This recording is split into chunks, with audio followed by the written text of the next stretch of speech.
The war in Ukraine has seen a lot of demonstrations of new technology and tactics, and in December 2024, we may have seen another one.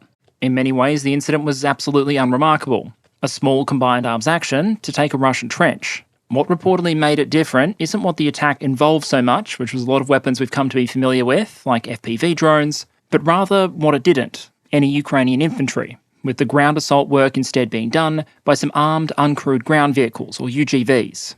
In Ukraine and globally, development and production efforts have generally been much faster for flying drones than they have for their ground-pounding cousins. But in a war that's increasingly been fought by robots and remotes, today I thought it was time to turn our attention to the UGVs of the war in Ukraine, asking what systems we've seen developed both before and during the war, what we've actually seen make it to the field and how those systems have subsequently been used, and what clues this might give forces around the world watching this war play out about the potential of UGVs and the way they may disrupt everything from infantry tactics all the way up to strategic level force design decisions. To do that, we're going to start with some UGV 101, going through a little bit of history of UGV development, as well as some fundamental advantages and disadvantages of choosing to build a drone that walks or rolls rather than flies. Then we'll pivot to Russia and Ukraine specifically, their development efforts pre-2022, what we've seen them develop in field since, and some observation around that use. Finally, we'll turn to being a bit more forward-looking,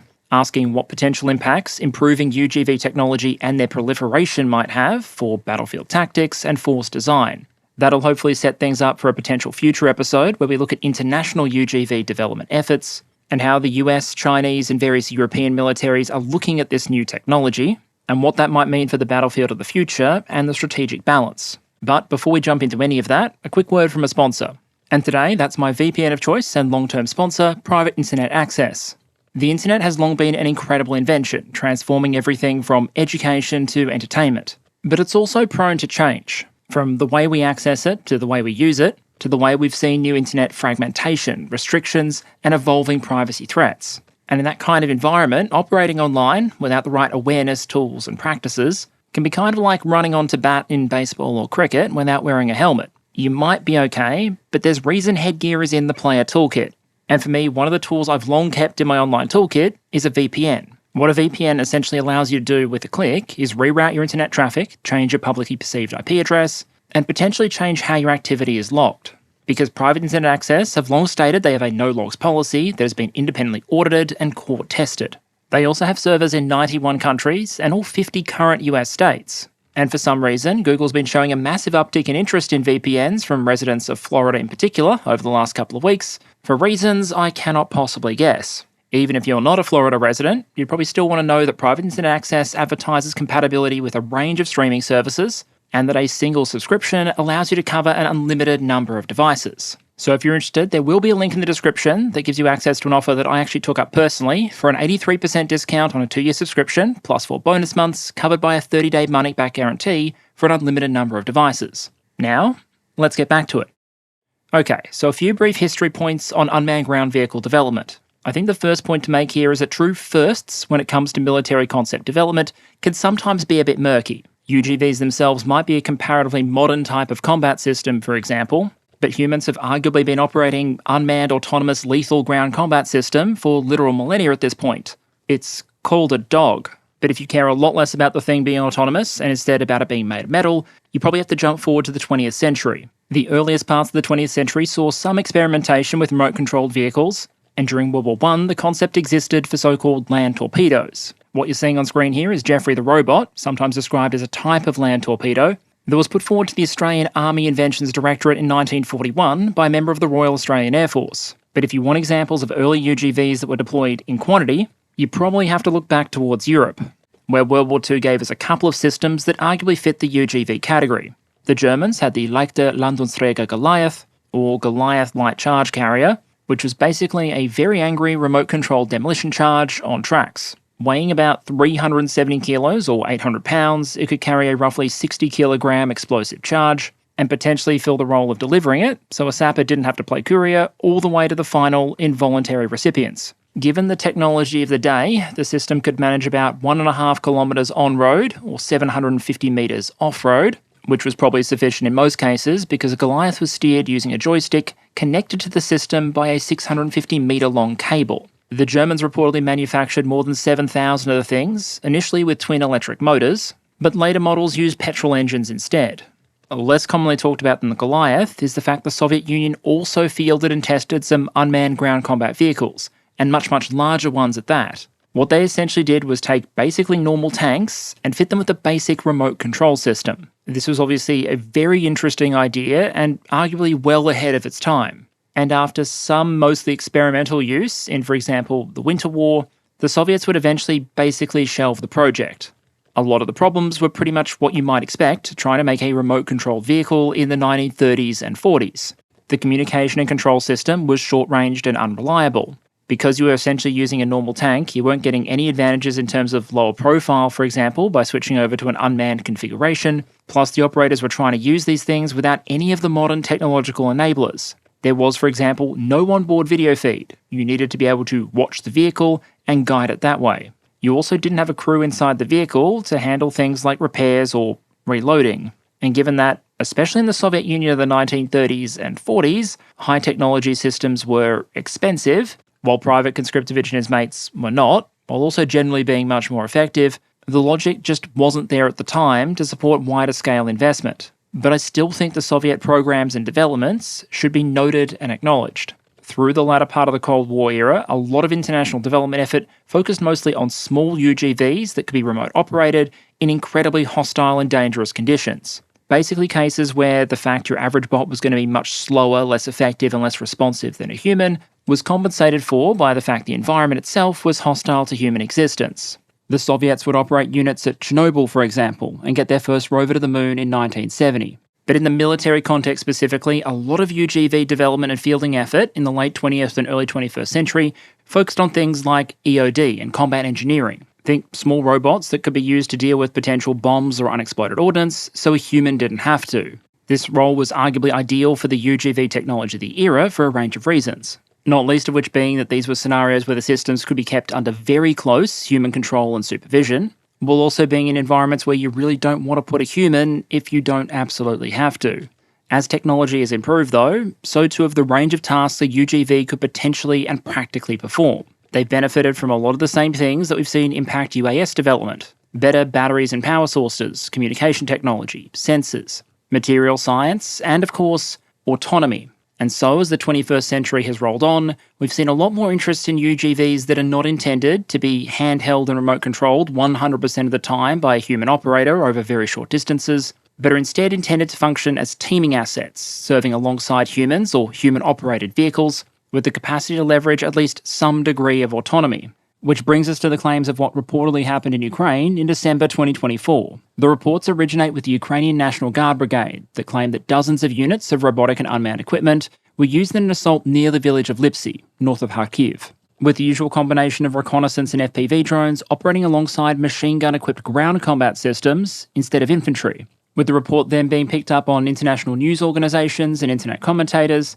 some of whom were quick to characterise this as a historic first, the first case of an assault like this being carried out without the participation of human infantry. For my part, I'd be deeply cautious in at least two ways when we look at this as a potential historical development. Firstly, because at this point we only have access to reporting about the incident, not extensive video and photographic evidence, meaning we can't be sure exactly what this operation looked like and what role human personnel played. And secondly, because I think there are decent odds this may not actually have been a first if it did occur. UGVs have been used on a number of occasions in Ukraine, offensively and defensively, and so it's entirely possible there have been other cases of Ukrainian or Russian UGVs being used to attack positions without infantry operating alongside them. For example, we have video evidence of multiple Russian UGVs being used as part of an attack back in March 2024. Those platforms do appear to have faced significant difficulties, with several seemingly being destroyed by Ukrainian FPVs. Because apparently in the Ukrainian version of weapon system rock, paper, scissors, drone counters just about everything, including drones. But this incident and others like it hopefully demonstrate that the Ukrainian operation wasn't exactly a historical bolt from the blue. What may have made this reported engagement stand out, however, are two elements. Firstly, because the reported scale of the attack, with dozens of units being used, is significantly larger than the often piecemeal UGV engagements that we've seen evidence of in the past. And secondly, simply because it was reported. This is a war where, for every story told, a dozen more anonymously fade into history. But I don't think that should take away from what this might say about the direction history is now going. A world where ground battles, albeit at this stage very small ones, can potentially be fought without humans taking the field themselves, as a technological boom potentially intrudes on and augments the traditional role of the infantry. And with that technological boom, we've seen a Cambrian explosion of sorts when it comes to different UGV types. And so if you're looking to build a battle bot or understand the different types out there, I'd ask at least 3 interrelated questions. How does it move? What does it do? And how big is it? A big question up front is what you're going to want your UGV to do. As we'll discuss a little later, there are UGV designs active in Ukraine intended for a range of different missions, from frontline combat to EOD and engineering to cargo carrying and ISR. There are also general utility drones intended to fill a range of functions by swapping out their module or payload. Based on that intended mission, you're then going to have to pick a propulsion and a size. Propulsion option basically comes down to what sort of environment and conditions you want to optimize your platform for. And here you have the 2 traditional choices, tracks versus wheels. But for drones, unlike manned systems, at least so far, you also have a third option, legs. This is most commonly seen in what you might colloquially know as robo-dogs, and generally involves sacrificing speed and efficiency over ideal terrain in exchange for greater flexibility over shorter distances. Although so far you'll very much struggle to find a robo-dog that can match the speed or intelligence of a well-trained police or military actual dog. They can, however, eat electricity and be made bulletproof, which is something your average German Shepherd is going to struggle with. The scale trade-off then is also going to be closely related to the mission. The larger you go, the more flexibility you have with payload. But the more expensive, hard to deploy, and less disposable the system is likely to be. At one end of the spectrum, you can have very small UGVs that can even be man-portable, that is, picked up and deployed by a single person, or at most, by a small team. I would fit little EOD bots or mine layers into this category. Then you have larger, what I would call lower echelon systems that aren't intended to be carried or deployed by a single person, but instead are the kind of assets you might want to pair with forces at a section, platoon, or company level. The Themis you see on the right there, for example, comes in at about 1.6 tonnes and can support the infantry by carrying everything from ammunition and cargo to a mortar to an offensive weapon system to advanced sensors to casualties for casualty evacuation. Take a step up again and you'd be in the category I might describe as vehicle equivalence. And I say equivalence because compared to manned systems with similar missions, all else being equal, an unmanned version can usually be more compact, since you can skip the internal volume that would usually be allocated to something like a crew compartment. Finally, you can have true vehicle replacements, which, as the name might suggest, fit into your organisation structure and fill roughly the same roles as manned vehicles, and may even use the same chassis and a lot of common parts. The only difference is that here you're not putting any people inside the metal box, you're having them control it from elsewhere. Okay, so if that answers the question of what UGV, let's move on to why or why not UGV. What are some of the characteristics that might encourage you or not encourage you to use a UGV compared to some other competitor systems? A first general problem I'd suggest is navigation, both in terms of how difficult it is to automate and also how energy intensive it can be. As we've discussed in the past, from a computer's perspective, a ground environment can be very, very complicated. It can be very cluttered, confused, and a lot of the things that you might regard as intuitive when you're navigating your environment aren't necessarily intuitive to a machine. Even a child, for example, can probably look at a patch of muddy dirt and know from intuition and experience how much weight that can take and whether or not it's a good idea to step on it. Sure, the dog or toddler might decide to jump in the muddy puddle anyway, but at least they know what they're getting into. For a ground drone, just about everything from wildlife to puddles to stairs can sometimes serve as a confusing and hard to pass obstacle. By comparison, flying is something much easier for a machine to understand. And there really is a reason why we got everything from autopilot to autonomous loitering munitions before we got reliable, true self-driving cars. Another major challenge for UGVs, especially compared to their flying cousins, is maintaining signal and the challenges associated with line of sight. If you fly drones or have watched a lot of the drone footage come out of Ukraine, you may have noticed a pattern. Even at times where the opposing force doesn't appear to be actively jamming, the point at which an FPV or small drone is most likely to lose signal is as it dives towards its target. In part, that's because as altitude decreases, you're probably putting more and more stuff, trees, buildings, ground clutter, or just the curvature of the earth, in between the receiving drone and the operator. You can get around that with things like repeater drones or autonomy to cover the final approach. But generally, all else being equal, it's going to be easier to maintain connection with something that's in the air with fewer line of sight issues than something that's in the proverbial literal weeds on the other side of 14 terrain features, which is exactly the kind of environment where you might want to operate a UGV. What that means is that at least under some conditions, UGV operators might need to stay a lot closer to their equipment than UAS operators. The Themis UGV, for example, advertises a line-of-sight control range of up to 1.5 kilometres. In urban environments in Syria, the control range for a certain Russian heavy UGV was reportedly measured in hundreds of metres. And obviously, the closer the operator has to be to the system, the less potential flexibility you have in the employment of that system, and potentially the greater danger for the operator, particularly salient given that in drone warfare, it's often much more valuable to hit the operator as opposed to the system itself. You might say autonomy is a potential solution to this problem. However, connected to that is the problem of sensors, clutter, and deconfliction. Compared to an aerial environment, the ground one tends to be more confusing, more cluttered with forces, friendly and hostile, and all else being equal, that probably makes it more likely that a machine will get confused and make a mistake. If you want a simple illustration of this, think about what the more difficult task for a machine might be. Using a radar and all the sensors on an aircraft to be able to tell the difference between a Sukhoi 35 and an F-35, or tell the difference between an angry Slav with a Kalashnikov fighting for Russia and an angry Slav with a Kalashnikov fighting for Ukraine. That's not to say the problem can't be overcome, just that it might be easy to solve in most circumstances for aerial or naval platforms. And building on that is the idea of trust and familiarity.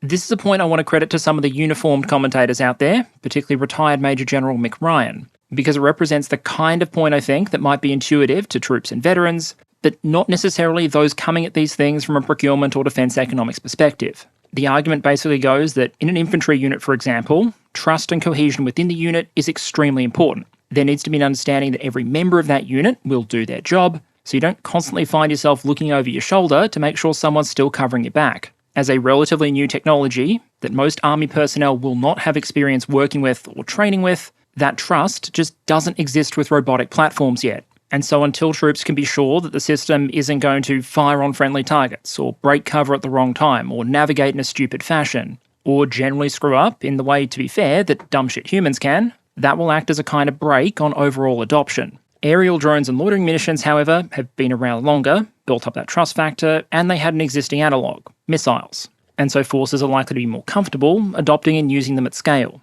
We could go through other factors, but by now you probably get the gist. UGVs face both the same general limitations you see with other unmanned platforms, communications, flexibility, vulnerability to electronic warfare, etc., while also competing with the fact that under a lot of circumstances, wings and rotors can generally be a better way for an unmanned system to get around than legs or wheels.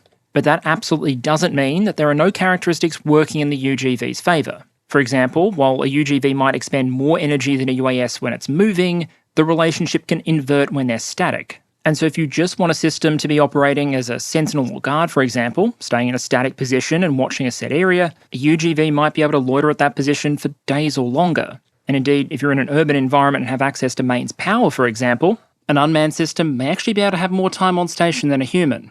Since you're not trying to make the thing fly, you can also get a lot more relaxed with weight. To give a sense of comparison here, the flying ultra-cargo drones transferred to Ukraine by the United Kingdom have a payload of about 100 kilograms that you have to fit into a 700-litre volume, and they need about 150 metres to take off. A lot of the rotary cargo drones we see in use in Ukraine are even more limited in terms of payload, and so for all their usefulness, can't be used for things like evacuating casualties. Meanwhile, that thing on the right there with the monster truck tyres is the Rheinmetall Mission Master CXT, and it's rated to huck about a tonne of cargo up to 450 kilometres. And importantly, that greater weight limit you can get on UGVs isn't just useful in increasing the payload for cargo carrying systems. It also allows designers to potentially do things that would be very difficult on a UAS, like adding armour.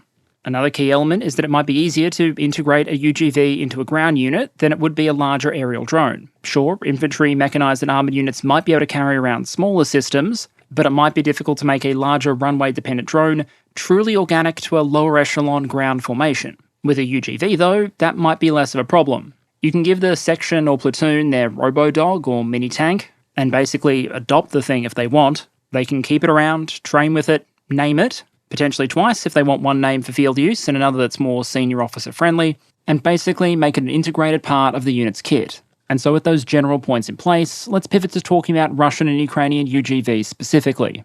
Obviously, many of the UGV programs we've seen active in Ukraine didn't pop out of nowhere on February 2022. They owe a lot to development efforts going back years, with Russia in particular having long been deeply interested in the whole UGV concept. particularly when it comes to actual combat employment.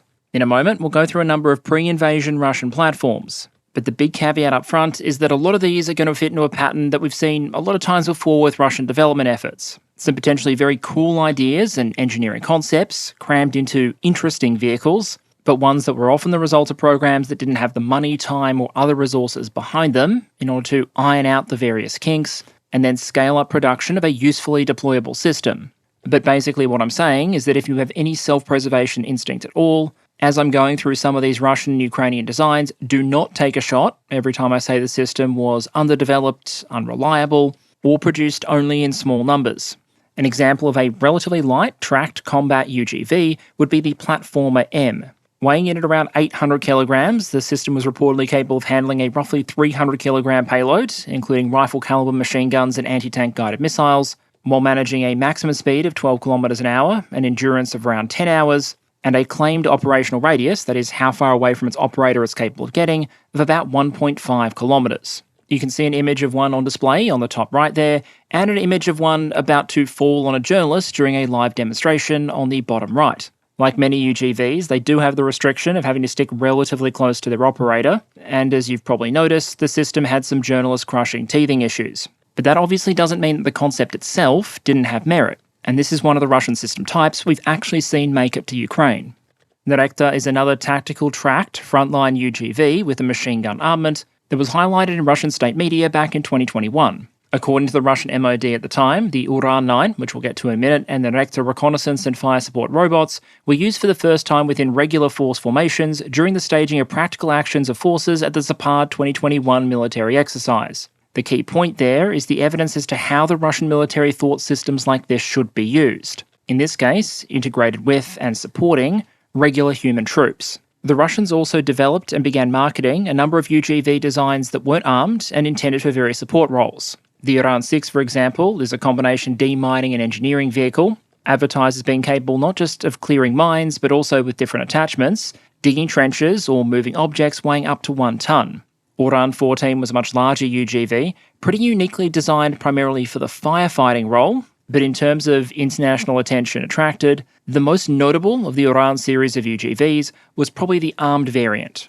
Uran-9 first entered service in 2019, but the Russian defense industry was talking about promoting the system for export as far back as 2015. But suffice to say, the prototype version of an unproven UGV concept didn't attract a slew of international orders, and the first customer would end up being the Russian military itself, who would later send the system to Syria for evaluation under combat conditions. In terms of mass, armament and battlefield role, Uran-9 is really a major step up from things like the Platformer M or later designs like Marker. Massing very approximately 10 tons, this thing is solely in the vehicle equivalent category, and with an armament that includes a 30mm cannon, 4 anti-tank guided missiles, rocket-propelled flamethrowers and a 7.62mm machine gun. A fair description might be that this thing has a BMP-T Terminator-style armaments package, but in a weight class much closer to the BMP-1. Speaking of BMP-style UGVs, that also exists. Unveiled in 2015, this is described in Russian sources as a heavy UGV based on the BMP-3 infantry fighting vehicle, with the basic armament package being, you guessed it, a 30mm cannon, 4 anti-tank guided missiles, and a 7.62mm machine gun. On paper, some of the big differences between this vehicle and the Uran-9 would be the trait of increased size and mass for the ability to carry troops like a BMP-3, have the armour of a BMP-3, and the amphibiousness of the BMP-3. But you would still probably get to make more concessions than you would with the next vehicle on our list, the Sturm, which, according to TASS, is a UGV based on the T-72 main battle tank ordered back in 2021. We know very little for certain about the Sturm, and we've never seen evidence of one in the field in the open source. But just working from first principles, you can understand why the Russians might have been interested in this kind of vehicle, and also why it might now be somewhat deprioritized. If you're designing a heavy combat UGV, you'd probably be better off starting with a blank slate than with a Cold War era main battle tank design intended for a human crew. But if you're Russia and you have an absolute shit ton of T-72s just lying around waiting for conversion into UGVs, the economics and logistics of the situation might make sense, even if you don't end up with the most ideal possible vehicle. But thanks to the war in Ukraine, Russia's stockpile of pristine T-72s ready for UGV conversion isn't exactly what it once was. And the pressure might be to use existing tanks and tank production capacity to field, tanks, rather than feed an experimental UGV program. Whatever the case may be, this vehicle doesn't appear to have turned up in Syria, but we have plenty of video and other evidence to suggest that other Russian UGV designs were absolutely sent. And as best we can tell, the Russian experience of operating their UGVs in Syria was mixed.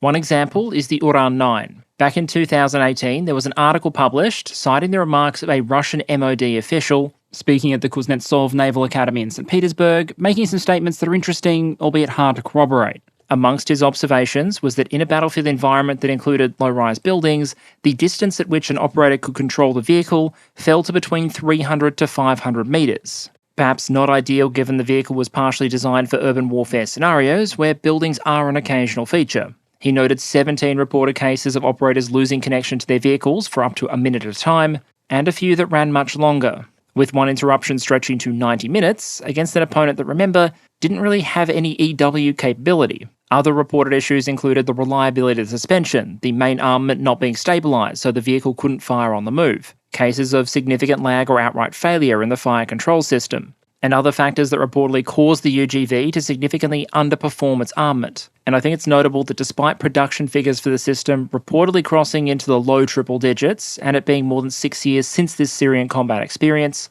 we haven't seen visual evidence of the Russians deploying the Uran 9 to Ukraine, meaning we have quite literally seen the force decide to field 1950s tanks, World War II era howitzers, and all kinds of ad hoc and adapted civilian vehicles before the fleet of modern, heavily armed, combat-tested UGVs. The implications of what that particular decision might suggest, I'll leave to the audience. That said, like many commentators at the time, I'd also sound a bit of a note of warning about Russia's experience with its UGVs in Syria and later Ukraine. Testing showing that your system is a bit shit isn't necessarily a failure. In fact, it might actually demonstrate that testing is doing its job. And so just because a lot of Russia's heavier UGVs don't appear to have reached a point of technological maturity yet, to the point where they're actually useful on the battlefield, that doesn't mean that they're not making progress, or these systems won't suddenly reappear. By comparison to Russia, prior to 2022, Ukraine also demonstrated a lot of interest in UGVs, and in true Soviet/post-Soviet style, a lot of them were very heavily armed compared to some of their Western equivalents.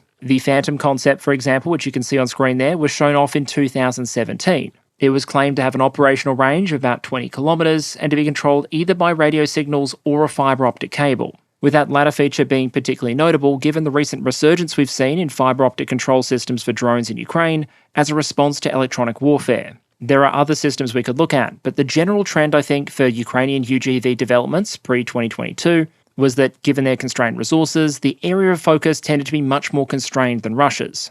And ultimately, that focus on smaller and cheaper systems appears to have followed the demands of the war in Ukraine as we've seen them play out so far. Okay, so the logical next question then is probably just how are these UGVs actually being used on the Ukrainian battlefield? This is potentially a very useful point for other forces around the world trying to determine what UGVs might do within their own force structure, although it does come with a caveat that I'll get to at the end. Near the top of common UGV roles that we have visual evidence for is combat engineering, mining, and demining. You have systems like the one on the right there, very cheap, small units designed to carry one or more anti-tank mines, sneak out into a field, and then lay them safely. You can understand why it would be exceptionally dangerous to send human personnel out into the grey zone just to lay minefields. But if you don't do that, then in a war like this one, eventually the repeated opposing attacks, artillery fire, maybe the deployment of dedicated anti-mining equipment is going to wear down and breach your minefields. One potential solution to that problem that we've seen used might be remote mining, where mines are deployed using artillery systems or multiple rocket launchers, but your big boy anti-tank mines like the TM62, that both sides have access to in very large numbers, thank you Soviet Union, just aren't suitable for artillery-based deployment. That leaves you relying either on heavy rotor drones that can actually carry a useful number of TM62s, or UGVs. We've also seen a lot of evidence of these things being used in a kamikaze attack capacity. We've seen the little Ukrainian Ratel S that you can see on the right there, carrying payloads like 2 TM62 landmines or a couple of mortar bombs at once. And the Ukrainian operators have then gone and driven these things into stuff like tanks and armoured vehicles or fixed infrastructure, like bridges and defensive positions. In a way, that makes things like the Ratel S an almost direct successor to the old German Goliath of World War II. A combat engineering option that's basically giving engineers a way to get a satchel charge or equivalent close to an enemy position without actually having to huck it there themselves. The image on the right there, for example, purports to show the system being used against a bridge in Russian-controlled Avdiivka. The flip side to mining then is demining. Both the Ukrainians and the Russians have domestically built systems for this purpose, and the Ukrainians have also received some pretty nifty kit from other countries. All else being equal, the demining drones tend to be larger, more expensive, and more complicated than the mining drones, just out of sheer necessity for the equipment you need for the role in question, and so should probably be considered less disposable than their more explosive cousins. Although that said, they're probably still very much more disposable than a multi-million-dollar combat engineering vehicle and a full crew. As with all roles for UGVs in Ukraine, I think it pays to ask why. Why use a UGV for this rather than an aerial drone? A lot of mining and demining work is going to happen either behind your own lines or at the front line itself. And in both those cases, the limited range and control range of the system probably isn't as much of an issue. The operator can be comparatively nearby, perhaps with the aid of a repeater drone or similar, and you don't need the speed or range that some FPVs or loitering munitions offer to allow you to go 10, 12, 14 kilometres behind opposing lines. You're probably also going to get your best results laying TM62 landmines from ground level rather than dropping them from higher up. And UGVs can generally be relied upon to stay at low altitude. What you really do need for these kind of missions, however, is payload. And maximum payload per unit cost is one of those few areas where UGVs can consistently hold an advantage over their aerial rivals. And as you can probably surmise from that image of Rattels on the right there, because of the affordable simplicity of these often kamikaze-style drones, there's more scope to scale up production of them in relatively simple facilities with limited capital investment, in a way that's comparatively distributed, accessible to volunteers and small organisations, and less vulnerable to Russian strategic bombing efforts. While you'd probably need a dedicated factory to turn out a 10-ton mini-tank like the Uran-9, something more on this scale is absolutely potential shed-craft material. We've also seen demining vehicles that absolutely fit in the domain of potential DIY jobs, with one example being this one on the right here. It seems with many fewer tanks and air defence systems to tow away on the battlefield compared to 2022, the vaunted tractor brigades of the Ukraine war might have been looking for another purpose. Hence vehicles like this one, a modified remote-controlled mine-clearing tractor. Another major niche we've seen emerge for UGVs in Ukraine is resupply and medical evacuation. Here we're mostly talking about slightly larger UGVs, both imported and domestically manufactured in Russia or Ukraine, that help address a critical issue of the Ukrainian battlefield, sometimes described generically as the last mile problem. Both Russia and Ukraine generally have pretty good solutions for getting a lot of material from the warehouses or rear areas relatively close to the front. The rail system in both countries is functioning, and Ukraine has the advantage of interior lines to transport things long distance by road when it needs to. So getting ammunition from Poland to Kherson or Kyiv to Kharkiv, relatively simple, at least by the standards of this conflict. The major problem, though, is once the logisticians have gotten the supplies 98% of the way there, how do you actually get them the last few or dozen kilometres to the troops in the trenches or the forward artillery positions? And if you don't focus on that problem, there's a chance your supplies go 97% of the way and then get blown up at the finish line, which is obviously a bit of a dick move and kind of like someone laying down spike strips 400 metres from the end of a Tour de France, but absolutely a real problem that needs to be managed.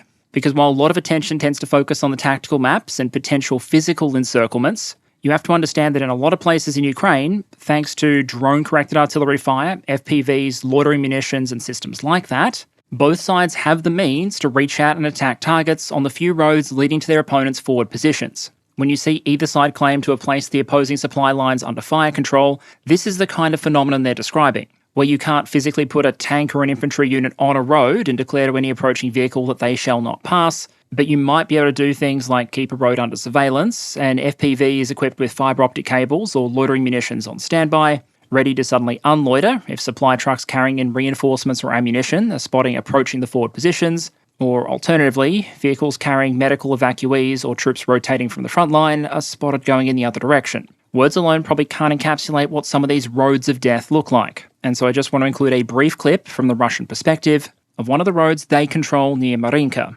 Those were pretty much all armoured vehicles, but as you can probably imagine, your average truck doesn't exactly fare better against FPVs than the likes of a T-72, and you'll find roads choked with wreckages from resupply efforts, not just assaults.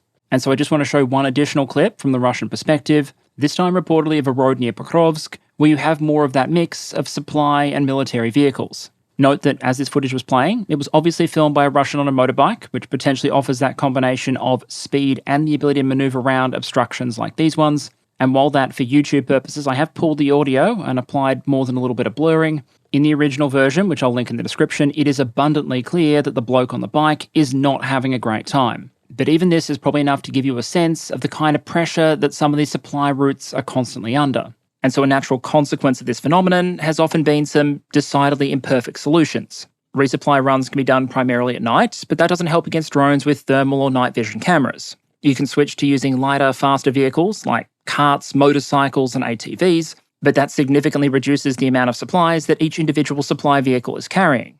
And so even though each individual unit might be less likely to be hit and intercepted, you're going to have to significantly increase the number of vehicles and personnel that you're putting at risk in order to move that same throughput. I've seen sources from some units, both Russian and Ukrainian, describing a kind of Marian mule solution to the problem, where troops on foot are actually responsible for some of their own resupply activity. While in other cases, as dark as it sounds, the answer is just to send fewer supplies forward and bring fewer people back. That means wounded who might require medical evacuation not getting it, troops who should probably be rotated not rotating, reinforcements that should be sent not making it, and troops in frontline positions having to fight with less ammo, not because there is no ammo available, but because there is no safe way to reasonably get it to them in appropriate quantities at acceptable cost.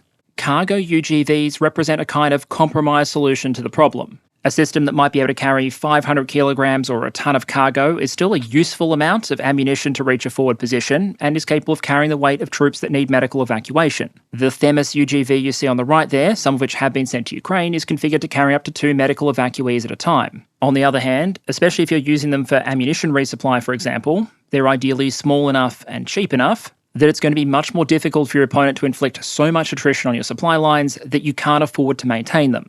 And this is again exactly the kind of scenario where you can imagine the relative weaknesses of UGVs being comparatively mitigated. It doesn't really matter if they're somewhat range constrained because you're sending them from behind the lines. As long as they have enough range to complete one run to the frontline positions and then come back, you can refuel the fuel tanks or recharge them then. They're mostly operating in your territory, which should make communication and maintaining signal easier because you're not getting as close to opposing electronic warfare emitters. Plus, of course, you can set up additional communication and repeater infrastructure. And even though UGV navigation and autonomy functions can be a bit special at times, fortunately, the navigation and routing challenge on these kind of missions is likely to be comparatively easier than something like a direct infantry support role. They're probably following a well-understood supply route that can be surveyed and programmed in advance.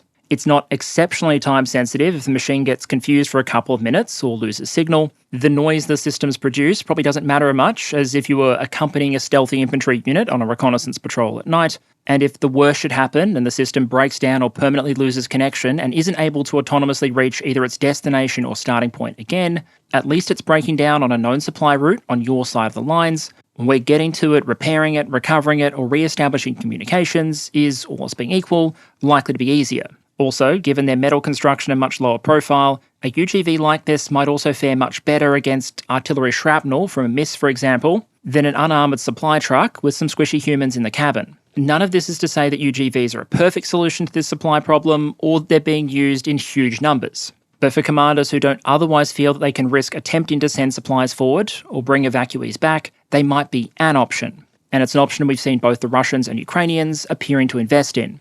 The system you see on the right there, for example, the Ukrainian Protector, is pretty much designed for that role. It's basically a small wheeled robotic utility vehicle, reportedly capable of carrying up to 1.5 tons of cargo. In its basic configuration, it's not armed, it's not particularly well armoured, and it doesn't have much in the way of bells and whistles. But it's meant to be relatively cheap, simple, and capable of doing supply runs to forward units while being controlled by an operator that might be 10 or 12 kilometres away from the system. And while yes, there's no reason that a system like this wouldn't still be vulnerable to a lot of the same threats that supply trucks face, replacement UGVs can be manufactured in a factory. New truck drivers can't. We've also seen a number of formal and informal efforts on the Russian side focused on this kind of resupply and casualty evacuation mission, and I've got illustrative examples of 2 main types on the right there. Some sources suggest that Russian forces have received and experimented with UGVs with the capacity for about 91 kilograms of supplies or a single medical evacuee, and there have also been some efforts to install things like electronic warfare jammers on the UGVs to protect them against FPV drones. There are also reports of the Russians experimenting with using UGV-mounted jammers as a standalone function, sending jammer-equipped UGVs ahead of troops and other vehicles in order to provide yet another layer of counter-UAS protection. The system on the bottom right is even smaller again, and is reportedly called Courier, with one of its key distinguishing features being that it's claimed to cost about 1 million rubles, roughly $10,000. making it a pretty uneconomical target for artillery or any long-range precision weapon that might be fired against it,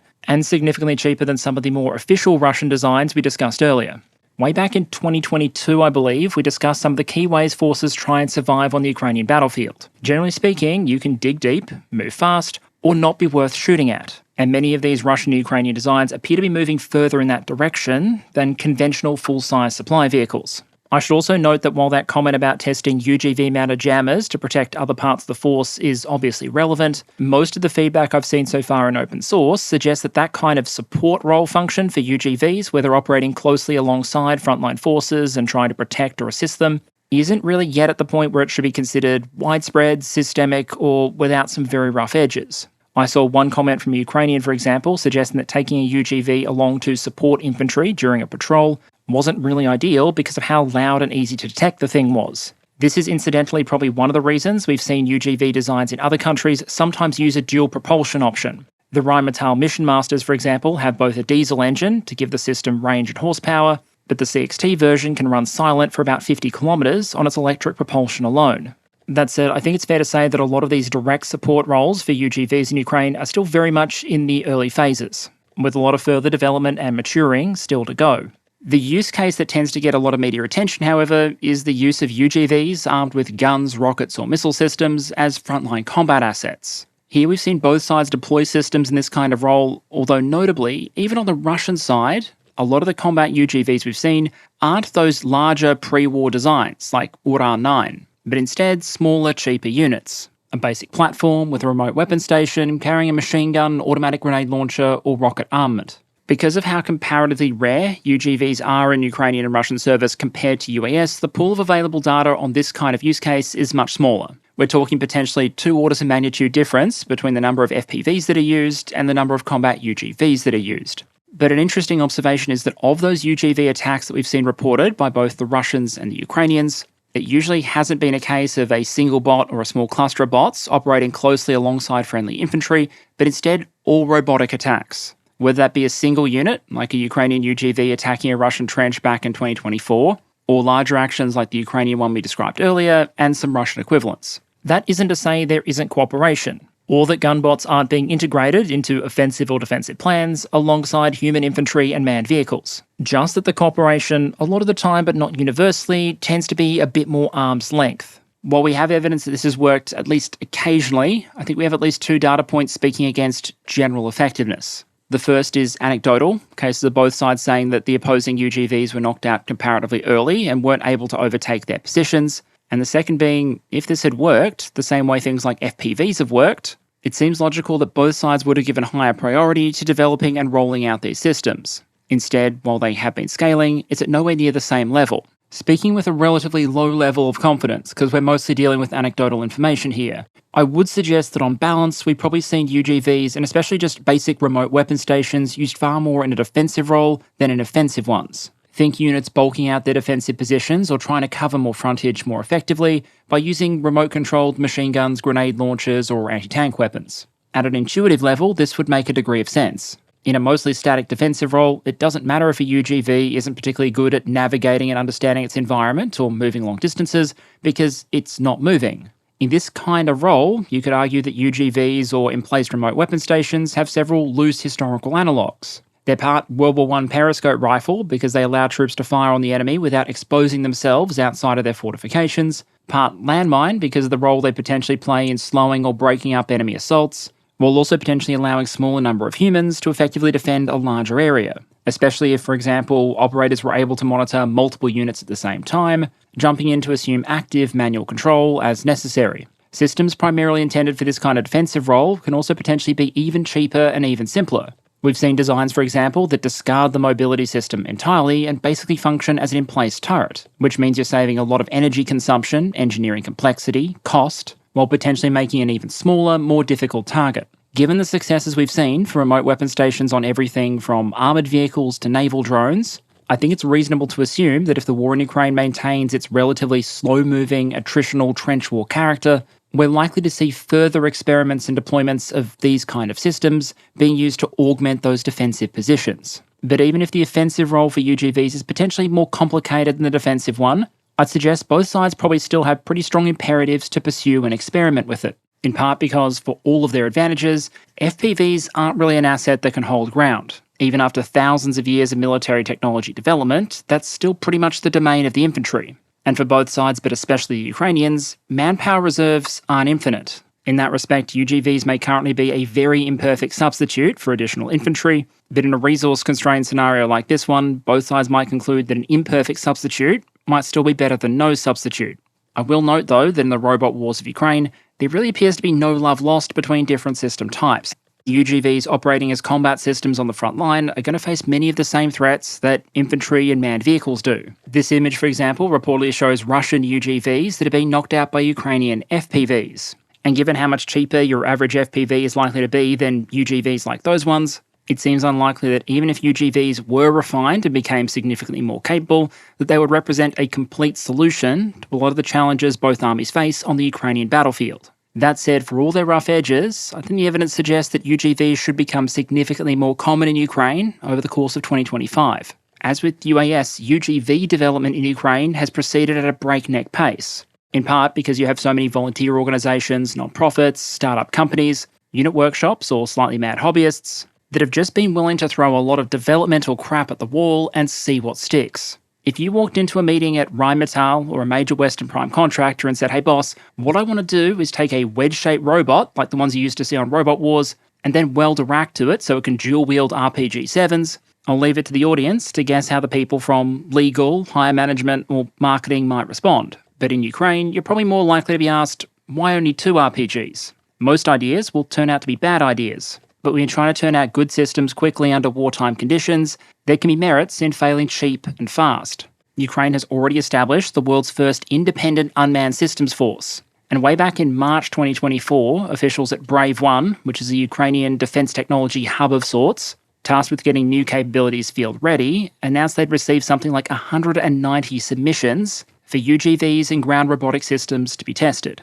And in terms of production volumes, reportedly a senior Ukrainian government minister told Reuters the following, quote, "This year we purchased several thousand ground platforms, and next year I believe we need tens of thousands," end quote. That still might mean that UGVs are outnumbered by FPVs and small UAS on the Ukrainian battlefield by something like 100 to 1. But in ratio to the number of troops or conventional vehicles operating near the front line, those are the kinds of numbers that would probably see UGVs move from being an interesting afterthought to a much more common tactical feature of the Ukrainian battlefield.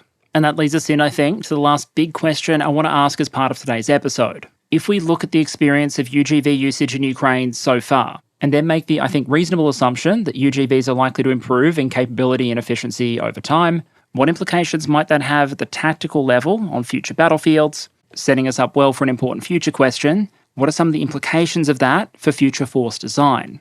And so starting with those battlefield level questions, let me just express a little bit of humility up front. A lot of these questions have to do with tactics, training, doctrine, and organisation. And those are questions that ultimately probably have to be answered by the experts in uniform. There are places with procurement decisions, for example, where specialties can overlap. It might be in one person's domain to understand why the Air Force really needs a new missile, or the infantry needs a set of Warhammer 40,000 style power armour for every infantryman, only for someone else to explain why that doesn't really fly from a budget, industry, or engineering perspective. But it's probably not the best idea for the spreadsheet warriors to be the one rewriting the book on how to clear a trench or conduct an infantry assault. And so what I'm really trying to do here is come at the question from a zoomed out level. Given what we know about UGV technology and what we can assume about the way it's going to improve going forward, what questions might militaries need to answer if they don't want to get left behind? Firstly, I think is just developing a concept of what you want the UGVs and the Force to be able to do, and where you want to put your development and procurement priority. It's all well and good to look at the Russians or the recent experience in Ukraine and say you want everything from 10-ton robo-tanks down to cheap and cheerful supply drones that can support forward positions or carry heavy stuff for the infantry, all while also rolling out a decent killbot program. But unless you're a military superpower with enough budget allocation to walk, talk and chew gum at the same time, you probably have to prioritise. Another question is control and communication, and I mean that in 2 different ways. Firstly, how do you physically assure communication to these things and manage the signature of all of those communications? Since even if forces are comfortable letting these systems operate autonomously or semi-autonomously a lot of the time, you're still potentially talking about adding a lot more sensors and communication-dependent platforms to the system. You probably don't want to choke up your communication system, like the Netflix servers during a boxing match, nor set up an irresistible all-you-can-eat buffet for opposing electronic warfare. So that question includes, no matter what sensors you put on your platforms, what are they actually transmitting, what are they receiving, and when? And does a higher-level headquarters really need access to 100 real-time feeds with definition so good they can check whether people's bootlaces are up to spec or not? The other element of that command, control, and communication question is who controls the drones and how. Just in Ukraine alone, based on the type of unit and the type of drone, we've seen multiple different types of organisation. It would be quite common in Ukraine, for example, for a self-respecting infantry company to have access to small rotor drone assets. But you also have dedicated drone brigades that do nothing but drone shit all the time with their drone assets supporting various line units. Then you have higher altitude reconnaissance drones that might go to the Air Force or the Navy, long-range one-way attack drones which have tended to end up in the hands of military intelligence or the SBU. Oh, and in the Russian context, often but not always, you'll see loitering munitions handed over to the likes of Spetsnaz or naval infantry units. The point is, a lot of forces don't have a book yet, so to speak, on how UGVs should be integrated into the force. When I was in Korea at CADEX, I saw a concept to have multiple unmanned artillery systems controlled by a single command vehicle, which is a form of hyper-localized control. You're basically taking the manpower profile of an existing battery of self-propelled guns, compressing it, putting it into a single vehicle, and then having them remotely control the rest of the battery, probably using very short-range communications. But there is no hypothetical reason that a force with a very top-down mindset might not decide it's a fantastic idea to move some of the operators away from the guns and closer to higher-level commanders, who can then potentially micromanage down to the individual gun level.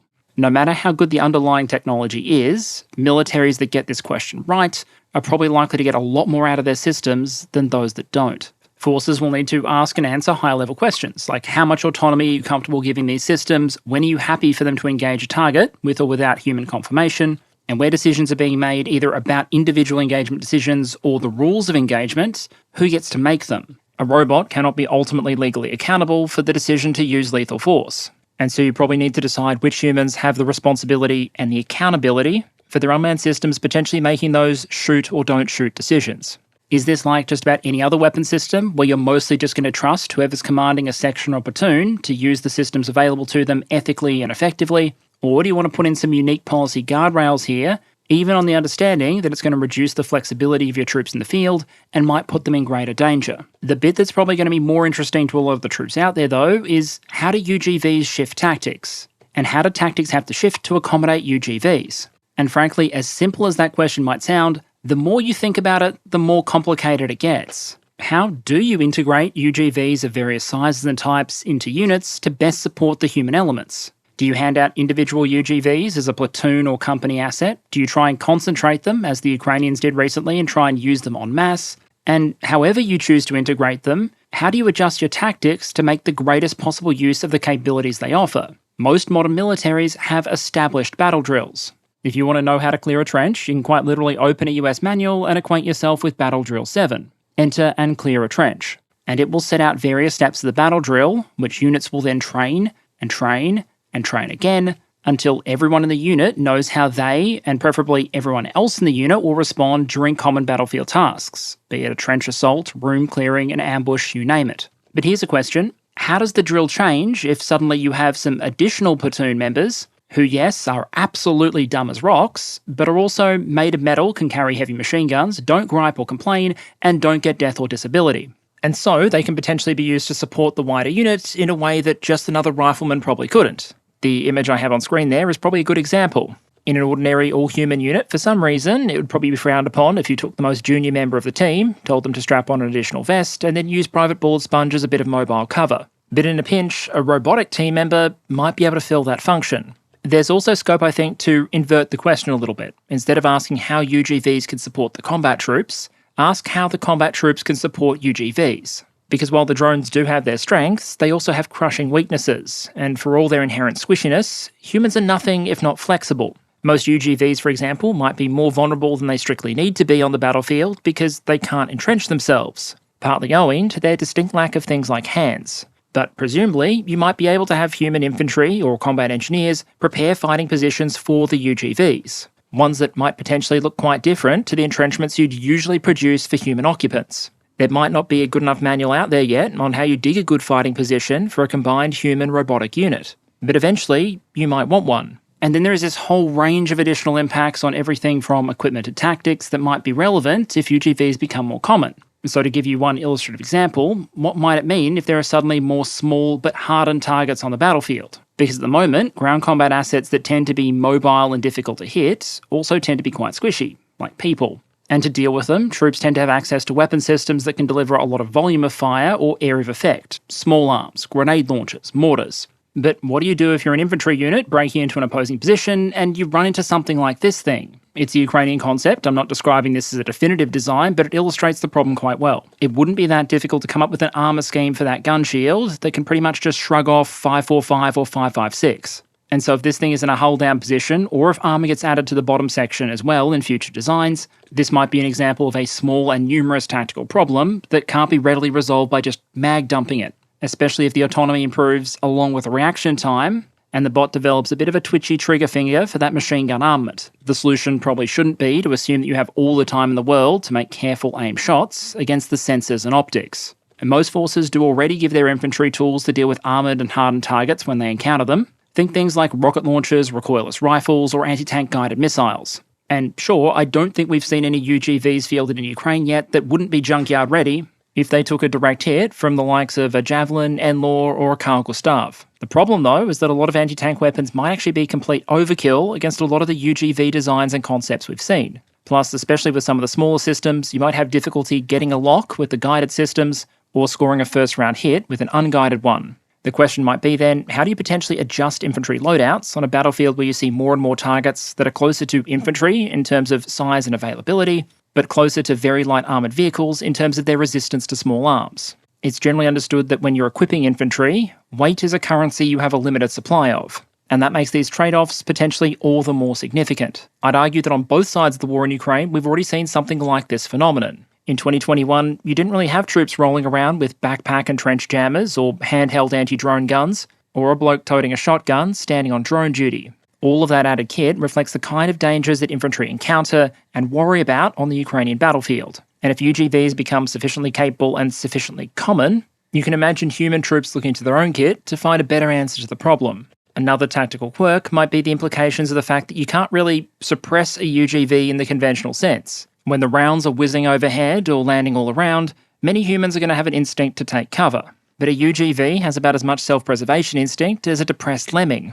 It is, by definition, absolutely mission-focused. And so if a group of them are defending a beach or holding a trench, it might not be enough to send thousands of rounds downrange or drop artillery around their position. It presumably wouldn't be enough to suppress them, you'd have to destroy or disable them. There are other tactical questions that UGVs might raise that we could go into, but I think instead it's time to make a broader point. And that's that I'd argue it would be a misstep to assume that the types of capabilities UGVs have and the missions they can do today are the only capabilities they'll ever have and the only roles they'll ever be able to fill. Key limiters are the ability of small UGVs to function as effective, reliable frontline combatants, for example, currently include the vulnerability of their communications, and the fact they sometimes demonstrate the navigational ability of a 6-year-old with an upside-down Melways. It's a pretty safe bet, though, based on what we've seen with other systems, that autonomy is likely to improve. And with it, both navigation and communications vulnerability might become less of an issue.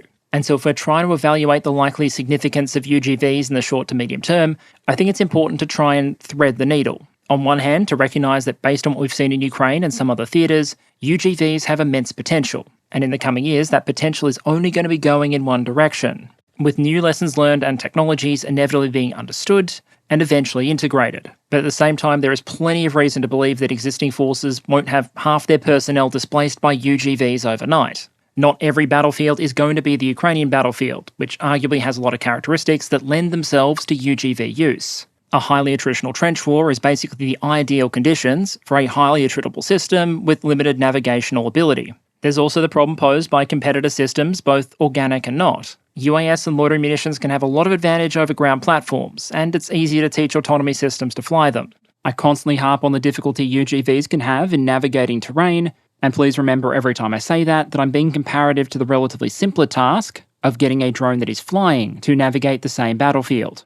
And in Ukraine at least, while UGVs might be more attritable, that doesn't mean they're not vulnerable to common threats, like FPVs or drone-corrected artillery. And while in a mostly static trench war, the combat power of the infantry might be well augmented if you can add some heavily armed UGVs as well, just to help them add some additional firepower and sensors to a potentially undermanned defensive position. I'm just going to preemptively go out and say, before anyone makes a video about the end of the infantrymen, just because they're squishy and we figured out how to put rocket launchers on robotic go-karts, that at least for the foreseeable future, the human infantry probably isn't going anywhere. And a lot of that comes down to the fact that no matter how much technology we've been able to squeeze into systems like this, in order to duplicate part of what a human can do, they're absolutely nowhere near replicating everything a human can do. If you have a unit walking through a village and meeting locals during a counterinsurgency operation, you're probably going to get a better result with a human face than a mini death robot that knocks on the door by tapping it with the barrel of its heavy machine gun. You need humans in situ to process information, make decisions, and take the decisive actions that only they can take, like ones that require opposable thumbs. And indeed, at this point, most UGVs would fail at even very basic tasks like jumping into a trench or using a door. For now then, it's probably best to think about UGVs like a teaming asset, another piece of equipment that you can hand out to support your manned systems, and one which in turn will benefit from human support when they almost inevitably need it. And however the future looks in the near to medium term, something we'll start to dig into when we look at national UGV programs in the future, I'm sorry, but at least for the moment, it's probably not going to include bipedal robots. Instead, you should probably mostly expect more of the same: tracks, wheels, and the occasional robo-dog. All that said though, if I had one bit of advice, it would be watch this space, because the technology and the lessons to leverage it are being aggregated quickly. And in 2025, far more than any year before it, you should expect to see ever more UGVs hitting the dirt of the modern battlefield. And okay, let's do a channel update to close out. Firstly, in what I'm sure we all hope isn't a signal for the kind of year 2025 is going to be, I received an unreasonable number of message and email requests over the last week to model potential US invasions of allied NATO countries. Ultimately though, I decided it was this topic and these elements that probably needed to feature more. As noted, I decided that UGVs were a sufficiently large topic that it really needed to be cut into two parts. The first element we looked at today, and the second part, coming later this year, will explore UGVs at a more strategic international level, looking at what various countries are doing with them, how they conceive of their potential role, and more of their potential industrial and defence economics implications. I don't have a specific release date in mind, but the plan is to put it in the pipeline. In other update news, I've penciled in Wednesday this coming week for our first new Purun Gaming content, just to allow me a little bit of time to get the hang of the editing again, and you should expect to see a new topic prioritisation poll on the Patreon around the same timeline. Until then, thank you very much to all of you for your ongoing engagement and support. My very best wishes to all of you, and a particular note for those of you in California or with friends or family there. If there's one type of natural disaster an Australian can understand, it's fires like those ones. And so do you and any other listeners that might be facing danger or distress anywhere else in the world. Please do stay safe, and I hope to see you all again next week.